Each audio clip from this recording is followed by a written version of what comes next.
پێنج خشتەکی لەسەر غەزەلێکی شێخ نووری.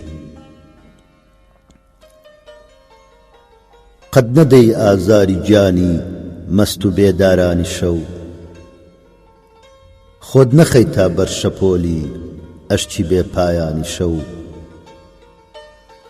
ئەی کچی خواوەندی جوانی و ئەی چرای دیوانی شەو، خۆت بپارێزە لە ئاهی دڵبرین دارانی شەو.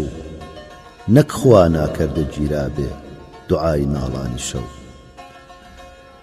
وێڵم و تاریکە دەورم فەرشی ڕێگەم مەینەتە، بێکەسم تەنیا ئەناڵم مەرجی خۆمم عەزرەتە.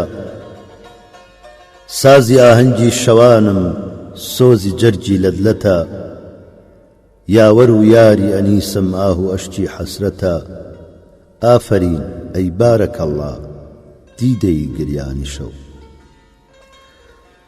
وا نەزانی دەستی غەمیادت لە دڵدا دەردەکا، ئەشتی خوێنینم دەلیلە بۆ کەسێ باوەڕ نەکا. جانەکەم بەو تشتی چاوەی شەڕ لەگەڵ ئەختەرەکە، دڵە بێتە قەترێ خوێن و لە دیدەم سەرەکە. هەرکە ڕابوورێ بەدڵما سوحبەتی جارانی شەو. هاودەمێ فەرمووی لەبەر چی کردەوەت گریانە هەر، تافی لاوێتیتە لاوی قەڵبەزەی سەیرانە هەر. من وتم سەیران و خۆشی پێشکەشی شادانە هەر، ئەشتی حەسرەت لازمی جەمعی سیابەختانە هەر. شەونەمی سوبحە دەلیلی قەترێک گریانی شەو.